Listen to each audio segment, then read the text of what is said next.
আসসালামু আলাইকুম। চলে এসেছি আর একটা গিফট নিয়ে। এই যে দেখতে পাচ্ছেন সুন্দর করে প্যাকেজিং করা।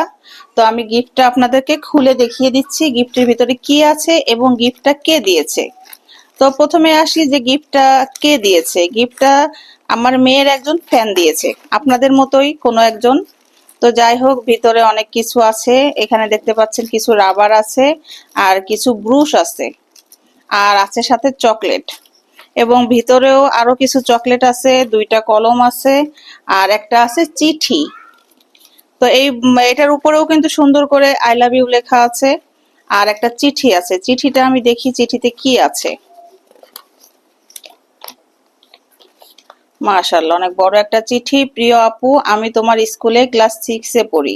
আমি তোমার সব ভিডিও দেখি। তোমার ভাইয়ার আন্টির ভিডিও খুব ভালো লাগে। আন্টির অভিনয়গুলো খুব ভালো হয়, এক কথায় অসাধারণ। তোমাদের ফানি ভিডিও আমার খুব ভালো লাগে। আমার পক্ষ থেকে খুব ছোট্ট একটা গিফট। তো এই যে দেখতে পাচ্ছেন চিঠির ভিতরেও সুন্দর করে লাভ দেওয়া আছে। তো এই হচ্ছে আমার মেয়ের ফ্যান ফলোয়ার আর কি। তো যাই হোক, তোমাদেরকে বলছি তোমরা যদি এই ভিডিওটা দেখো এবং আপনারা আরো যারা আমাদের আশেপাশে আছেন, যারা দূরে আছেন, তাদের নিয়ে তো কোনো কথা বলা যাবে না, কারণ তারা এগুলোর ভিতরে পড়বেন না।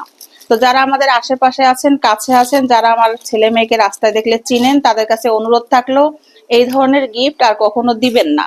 এটা ফার্স্ট টাইম আমার মেয়ে নিয়েছে। তো যাই হোক, গিফট আসলে দেওয়া ঠিক না। আপনারা আমাদের ভিডিও দেখেন, বা ছোটদের বলবো তোমরা আমাদের ভিডিও দেখো, দেখে যে আনন্দ পাও, এটাই আমাদের কাছে অনেক কিছু। গিফটের কোনো প্রয়োজন নাই। আর নেক্সট টাইম কেউ এভাবে আমার মেয়েকে রাস্তায় গিফট দিবেন না। এটা আপনাদের কাছে আমার অনেক অনেক অনুরোধ থাকলো। আর ধন্যবাদ এত সুন্দর একটা গিফট দেওয়ার জন্য। Thank you so much.